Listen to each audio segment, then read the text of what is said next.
Magandang umaga, mga tropa peeps! Nandito na ang inyong mga paboritong DJ tuwing umaga sa DZRM Radio. Ako nga pala ang inyong paboritong tropa, DJ Erica, on air! At nandito naman ang inyong poging DJ, DJ Ken. What's up mga kababayan? Syempre nandito at hindi magpapahuli ang inyong kabugerang DJ, DJ Alexa.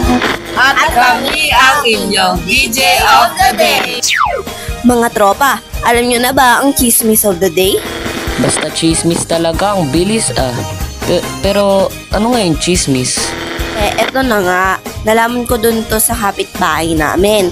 Yung anak daw niya nahihilig daw mag-post ng mga kung ano-ano na hindi naman daw nakakabuti sa kanya.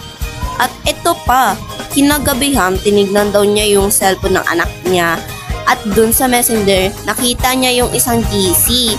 Akala daw niya normal na GC pero hindi pala. Nakita niya dun yung mga pinag-uusapan nila at puro mura pa. At nalaman din daw niya na may jowa yung anak niya na college students. Hala ka. Akalain mo, grade 7 pa lang may jowa na. At ang malala, college students pa. Hays, mga kabataan nga naman. Grabe naman yan. Wala naman sanang masama na gumamit ng social media kasi magagamit naman ito sa pag-aaral or maging katuwaan. Pag nababoring tayo, pero yung ganyan, naku hindi pwede. Kung anak ko yan, pinalayas ko na yan. Oo, tama ka dyan sis. Tungkol sa social media nga yung chismis. Tungkol sa tamang paggamit ng social media platforms ng mga mag-aaral. Sabi na kanina kasi ang dami na dance effort ko sa TikTok ng mga student na nagawa ng lip balm trend. Pero alam niyo ba yun? Alam ko to, yan yung pag naubos yung lip balm, magpapakamatay sila. Ginagawa nila yung trend na yan kasi sawa na daw sila sa buhay nila or gusto lang nila makiuso. Alam mo naman mga kabataan, lahat ng uso gagawin kasi nga new generation.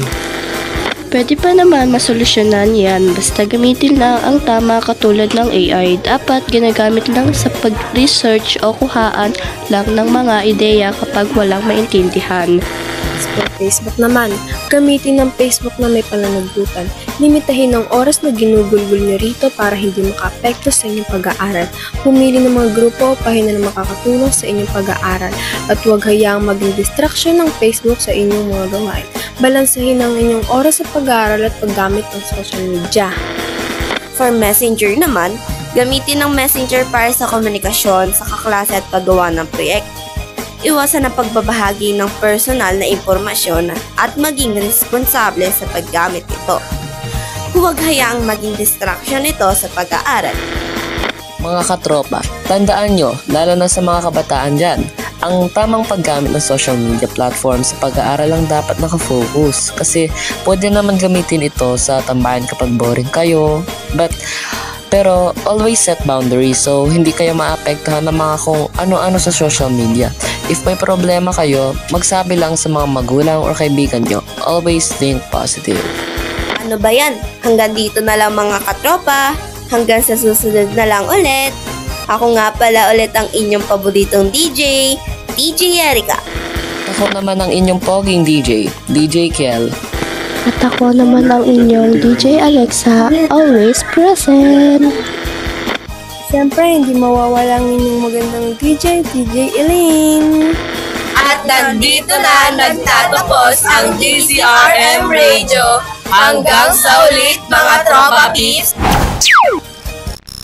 Itch, baka dandruff. Let it go with Head & Shoulders every day. My beat, my coffee. My routine, my coffee. My coffee, my cafe. McCafe, 49 pesos na lang. As naman ng tatay namin, iba talaga ang isang kill. Anyway, grabe na talaga ang social media. Habang patagal ng patagal, palala ng palala ang impluwensya sa isip ng mga tao, lalo na sa mga bata. Hay, sabi pa naman ni Dr. Jose Rizal, ang kabataan ang pag-asa ng bayan. Mukhang nagkamali ang bayanin natin na hindi na ang kabataan ang pag-asa ngayon. Social media. Joke lang yun ha, baka seryosohin nyo. Pero parang ganun na rin yung nangyayari sa atin ngayon. Ay, medians nga naman. Kaya nga, lakas ng mama at papa ko ah. Anong mama at papa? Kadiri, kung si Alexa lang yung asawa ko. Ew. Makaiw ka dyan, hindi ka pa naman nga naliligo ng 1 linggo. At saka, ikaw asawa ko, pwede pa aso. Oo na, tama na. Alam ko naman na mahal naman yung isa't isa. Pero gustong-gusto na mag-join ng isa natin katropa oh.